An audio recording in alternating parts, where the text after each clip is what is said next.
Hi, everybody. This is the Michigan Innovation Podcast, and we are so happy today to have Halle Simpson with us on the podcast. And we are going to do a deep dive into coaching and some of the really important work that Halle's doing in the area of coaching and executive coaching. But before we do that, how are you doing today? I'm doing great. I'm so happy to be here. Thank you so much for the invitation, Rose. Oh, you bet. Well, once I met you, I just knew that I had to have you on the podcast. You're a special individual, and I can't wait to introduce you to our audience. And so, as we do on every Michigan Innovation podcast, the first thing we like to do is to get to know our guest. And so, Halle, would you tell us a little bit about yourself and where did you come from and what's Halle all about? Sure, absolutely. Well, I will start off by saying I am a Hoosier. I'm transplanted to Michigan from Indiana, where I spent most of my life. But grew up outside of Indianapolis, and went to Indiana University. I actually have a degree in biology and business and psych minor, thinking that I was going to go into like the medical field at some point. But in college, after freshman year, I got a job selling knives. Many people are familiar with that summer work as a college kid. And that was my introduction into self-employment, entrepreneurship, commission-based work, professional and personal development being closely intertwined. And I got to see the direct cause and effect of my own honing my own work ethic and how that impacted my income. And so that was a really worthwhile thing to learn at such an early age. But I did that for 4 years through college and then took a detour after graduation into the corporate world. And only was there for a hot minute before I just decided being an employee was not for me. And so spent 15 years in the beauty industry, cosmetics, working with the company that gives away pink Cadillacs. So Awesome. I know. I heard that. I was so impressed. I mean, it's a top line cosmetics firm, and talk about an inspirational leader. Mary Kay was unbelievable in her day, and she just was a trailblazer for us women entrepreneurs. And I know she's looking down upon you, and I'm sure she's super proud of what her legacy has done to you and to shape your career. well, thank you so much. It was definitely, growing up, there's all things that we experience growing up that some set us up very well for adult life and others don't. And Mary Kay was a place where I got paid to work on myself. And Aw. I'm very grateful for the culture and the women that I was surrounded by that just taught me things I would not have otherwise known. I don't So know if I told you, but I interviewed with them in Dallas at their headquarters. you did? I did I not know did. that. Yeah, I didn't think I told you that part. Yeah, I was a packaging engineer from Michigan State, and I wanted to live in Dallas, and that's where their headquarters is. And Yep. so my best friend moved there, and I had done an internship with IBM, so I wasn't into, consumer product packaging. I was more into industrials packaging. I had my 6-month internship, but that branded me as an industrial packaging person.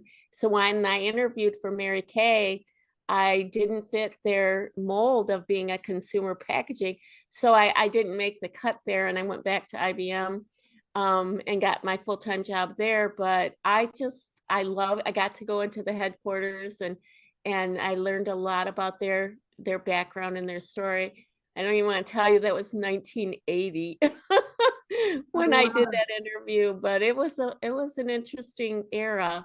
Anyway, back to you. that. That's probably why I was so tickled when I heard that you had how many pink Cadillacs did you get?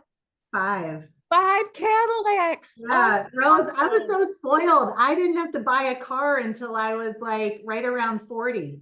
I Unbelievable. just was accustomed to every 2 years, bring my old car into the dealership, drop it off and pick up the keys to a new car and walk out with a couple signatures. Brand new Cadillac as a young Yeah. lady. Oh, that's amazing. Good And job. you never had to remember where you parked in a parking lot. You just walked out and And looked they at the were well car. done. It wasn't like chartreuse. It was just such a beautiful, subtle color. I just have nothing but respect for you and for that company. Wow. So that was an awesome origin story. Then how did you end up in coaching? So after, excuse me, after 15 years, 16 years of doing Mary Kay, and then I had sold knives in college, that was 20 years of sales experience. I was just, sales is a treadmill. And I felt like I was done being the person that people didn't want to keep their appointment with. Like everybody's trying to weasel out of their appointment with the salespeople. So, and I also working in an environment of all women, I was just ready for a change. I was ready for mixed company. So I didn't know what I wanted to do. I went and sold advertising for a friend's company for a few months. And what that really gave me was 3 months of windshield time, just thinking in my head and unpacking things and kind of analyzing. And yeah, I talked with a friend who had left Mary Kay and gone into coaching. And she said, Halle, come work with me. You know how to coach. Because I had essentially been doing that inside Mary Kay for 13 years. It was a very coaching centric culture. So within a week of that conversation with her, I had quit the advertising job, enrolled in coaching school, ordered textbooks, gotten business cards. Boom. It was like, I just knew. Wow. That Um, took a lot of guts. Sometimes you just know something, and I learn by doing. Mm. So even though it feels risky, sometimes you just know the moment you have to jump, and you can't wait for confidence. You can't wait for reassurance. You just have to find the courage and trust and do it. And that was totally one of those moments. But I felt like this is what my life has been preparing me to do. Well, there's so many different kinds of coaching. I was just wondering, where do you fall into the spectrum of a coach? I know that there are different types of coaching that can be done. What is your method or your coaching type? Yeah, great question. So a, a lot of people use the term coach. With the lane that I fall in is I am a trained life coach. And what that means is that there is an art to having a conversation that a life coach or a trained coach knows. It's done in a way where the client actually their own kind of brilliance, things that they're thinking, but they don't even know that they're thinking, get pulled out. And it's a structure of having a conversation. And yet I love the subject of leadership and business. So I bring that into working with business owners and leaders. The higher you get on the food chain, so to speak, the lonelier the space is and the fewer people you have to confide in. And many of us do not know what we're thinking until we get a chance to say it, to talk it out. But it has to be a really safe space to do that. So I consider myself really like a thinking partner for business owners who are navigating who they are holistically. It may be they're not feeling passionate about their work anymore, but they've built this thing. How do they find that passion back? It could be that they're bumping up against their own leadership capability and they need to kind of remove some obstacles to really being the leader that they want to be and are destined to be. And then some leaders and business owners just need some accountability and somebody to help them put together a plan so they don't have that like bright, shiny thing squirrel syndrome that can show up. So So let me just stop you there. Okay. So you do a life coaching, which is every spectrum of a person, their whole life, whether it's their financial, romantic, career, that's a health. good point. So I do not touch finances. I do not touch marriage. And when people are looking for like health and wellness, that's kind of out of my realm. Okay. So So I as a can, life coach, are you, let's zoom in on the part of life that you like to coach in. yep. I like to coach in basically somebody's fulfillment, their goals, their future, their vision, what brings them a sense of adventure, how they are wired. When we understand our own wiring, it's a lot easier to make decisions with of things that cross our path. We can find Okay. alignment, and And that, so then with that, sorry, then I want to stay with you here. So with that, no wonder you focus on business and leadership because, it sounds like those individuals have passion. They're lonely at the top, like you say. It's a lonely, the farther you become up the ladder, the less people you have as a peer. I know that when I was struggling with that before I even had a coach, I joined, certain organizations like the Women's President Organization, but I could only see those ladies once a month. And it was a very short meeting, and there were 20 of us in a room. And we really never got to, you really don't bare your soul in those environments. So, but I did love those moments because finally I can talk turkey with people that might understand what I'm going through. And so I definitely see the niche that you're in. And it is a niche that is so important because those people really need to have someone that they can talk to about their dreams and their passions and the obstacles that always come up. I mean, that everyone I've ever met that have those type of aspirations have just as many or twice as many obstacles and problems to overcome to really get to those lofty heights. And so thank you for clarifying the kind of coach that you are. And how long have you been doing this? sure. I started in 2017 is when I got formally trained, but I had been kind of practically doing it for about 13 years before. So yeah, I have a lot of experience, and I love I love talking with people about things that matter and going deep and talking about substance. So Absolutely. Well, so coaching is not regulated, right? It's not a field where people can see your seal of a Better Business Bureau, Better Homes and Gardens or whatever, or a certification or a licensure. How do we know when we're looking for someone to help guide us? And the word today is coach. How do we know a good one from a not so good one? yeah, this is a really good question because there coaching is not regulated. However, there are associations and entities that are to foster the growth of the industry. So there's the International Coaching Federation, that is a global organization that accredits schools, coaching schools, and also credentials coaches, and has a standard of ethics and core competencies to elevate and uphold the coaching profession. You do not have to be affiliated with it as a coach, but many coaches are because they want that standard of excellence, and many companies are wanting ICF credentialed coaches. So, but how do you know if you're getting a good coach? Because somebody can be, an employee at a company one day and call themselves a coach the next day. So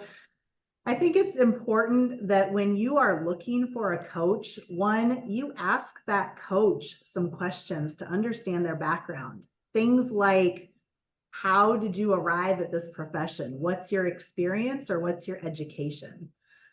There are some fabulous coaches who have never gotten educated by a coaching school, but they have a wealth and a skill set that is very valuable in the coaching space. And then there's other coaches that they have been classically and formally trained, and it is astonishing at the skill set that they have, that they can, what they can evoke and bring out in a conversation. So ask somebody about their history. Ask somebody what the results are that they've gotten with clients. They should have a history and stories they can share with you of tangible, meaningful, transformative progress that they've witnessed and facilitated. Well, And that is excellent, because that's my next question is, how do you make those happen? What is some of the biggest opportunities for that transformation for a client? How do you recognize it? How do you act upon it? What's the process, and how do you know that when you're working with a business, to say you're working with a business owner or an entrepreneur, someone like that, how do you do it? so what it looks like at the beginning of a coaching relationship, I have a conversation to find out from them what they want to get out of it, what the goals are that they want to achieve, or what the challenges are that they want to work through. And I have the client name the goal for the coaching relationship and come up with multiple of those goals. I have a minimum of 6 months that I work with people. And through that, there's kind of two lanes of things that we'll see transformation in. One is actual, tangible, external reaching of the goal, progress towards the goal. But the second is the change inside their head, how they're thinking about things, blind spots that are being removed, patterns that they are habitually in that they don't even recognize how it's getting in their way.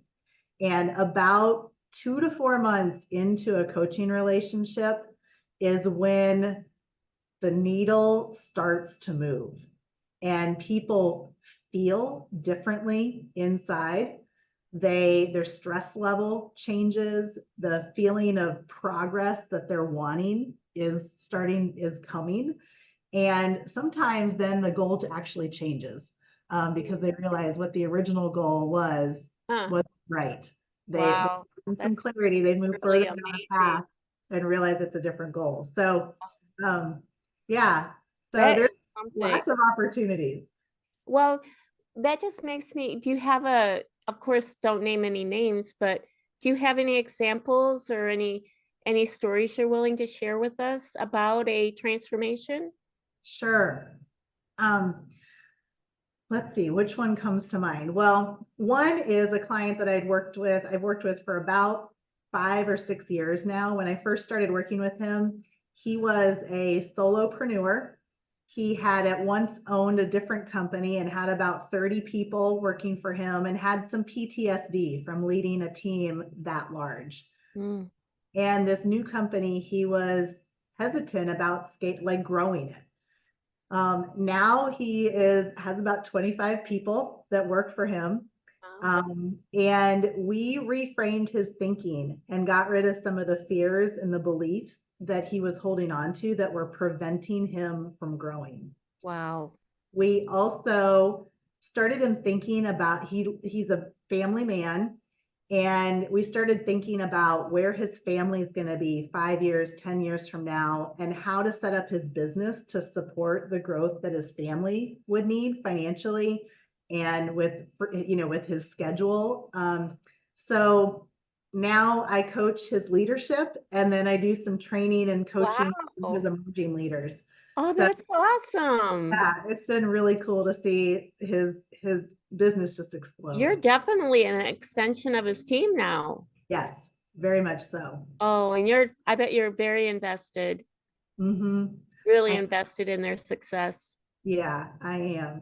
That's Um, amazing. I love that story. I think that uh that's unique. Usually the coach works one-on-one with the person and talk about family, talk about company, but to be embraced and you're really enmeshed mhm. in his dreams and goals. He's very lucky to have you. So with your now where do you do the coaching? Do you do it just in Michigan, or are you across the states, or How does that work? So I work nationwide. When I set up my business, I wanted it to be a geographically independent, and I have clients from coast to coast. Most of the work that I do is via phone. I find that I can actually listen more deeply when I'm not visually distracted. Mm-hmm.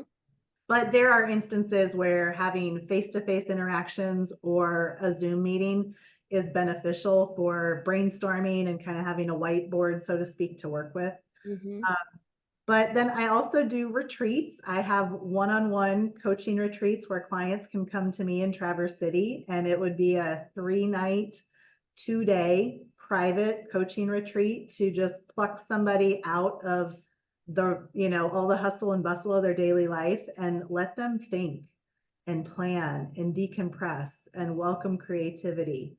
Um, so that's something fun. And then the other one that I'm going to be doing in January is a coaching retreat in Puerto Rico. So this will be the first like Wow. kind of big event like this. So Oh, that sounds like a wonderful event. How yeah, we're many going to go. folks do you expect to join you down there? It's going to be pretty intimate. So it'll be anywhere from 7 to 10 people. Kind of like a mastermind.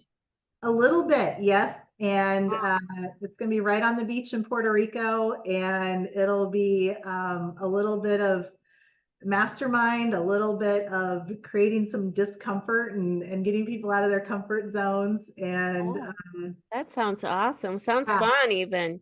thank you. So, are you also a speaker? I am. What's that about? I so from a young age, when I sold knives, I was training sales reps. So I got very accustomed to being in front of a group and translating skills of some type and depositing information for people. So when I started doing this, I love that. I wanted to do more of it, and there's such a market for it. And um, turns out not a lot of people enjoy doing it, and I do. So Oh, and I can see you. I can feel the vibe coming this way with your. right.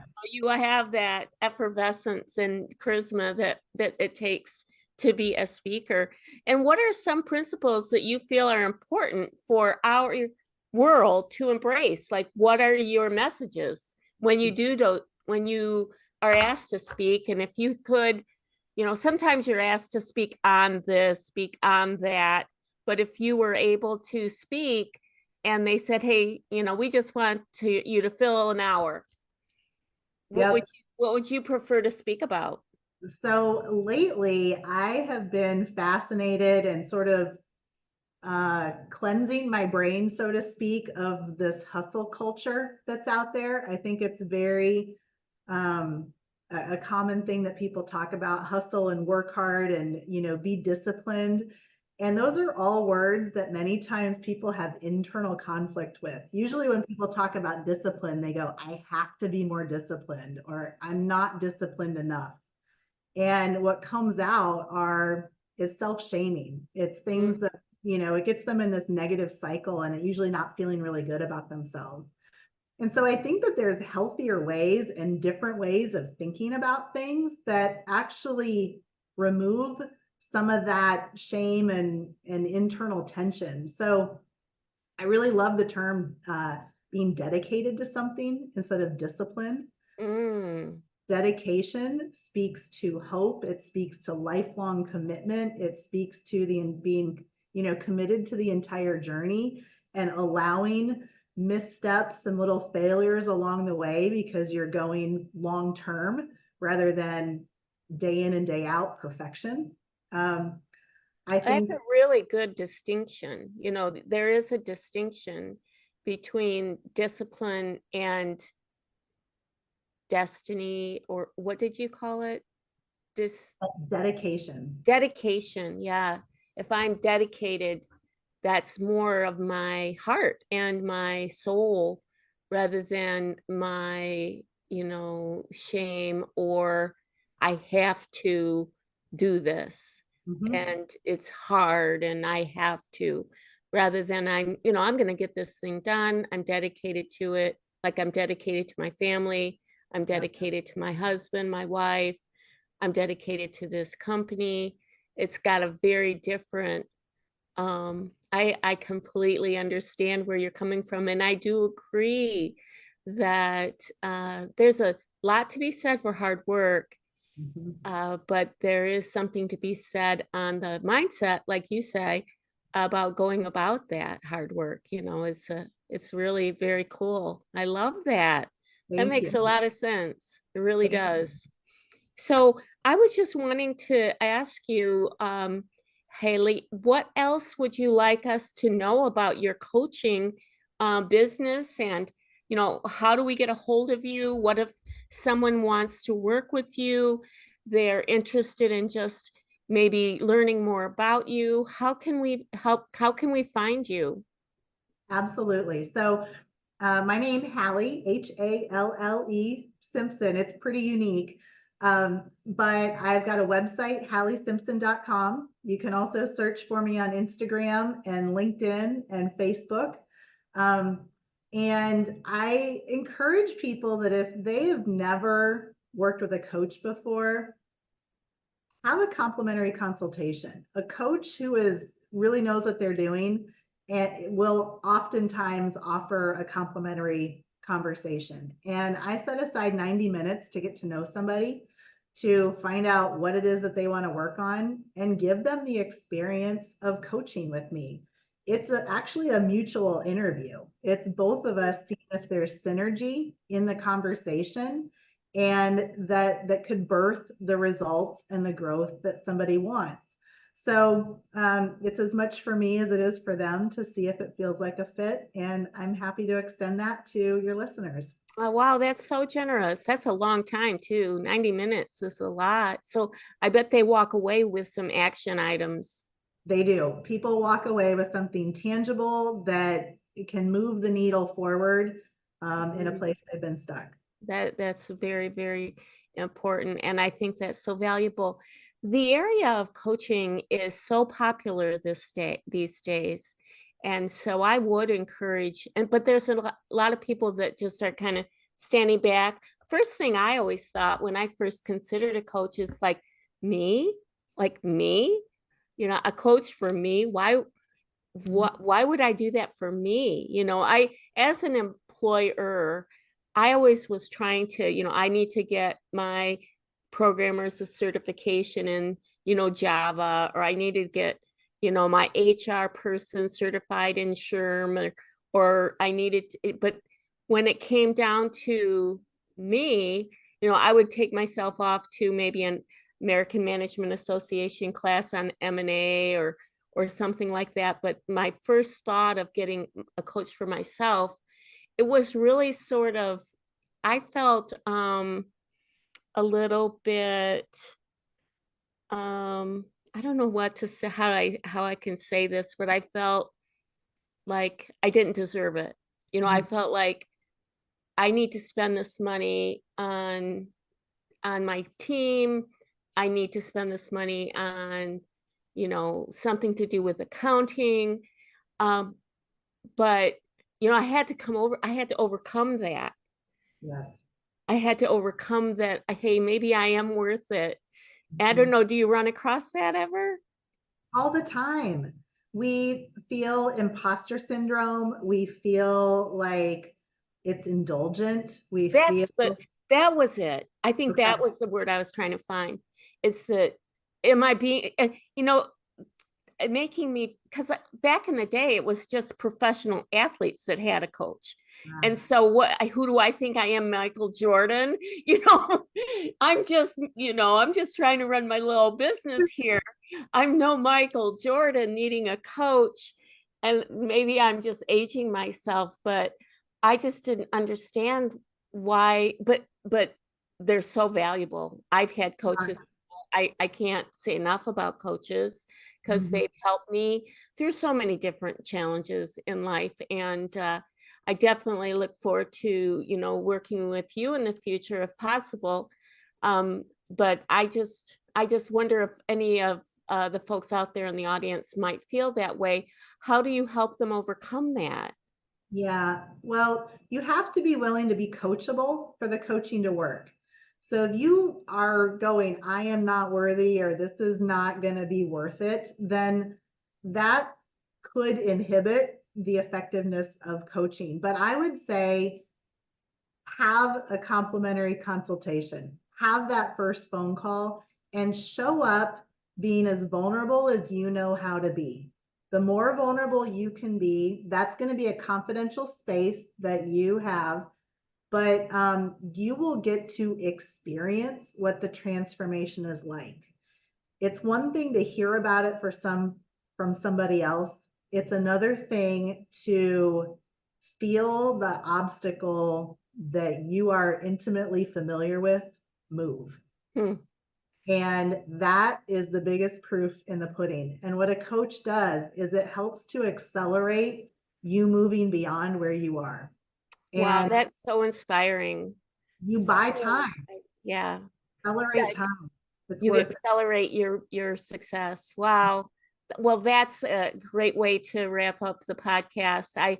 I just really, and what your websites, you gave us your website. I'll put it in the link below. We'll definitely be able to see you back here in a year or so to see I how you're love doing, that. how Yeah. things are going. I would love to see you back. And I just want to thank you so much for joining us today. And I hope that, is there any last words that you would like to share with our audience?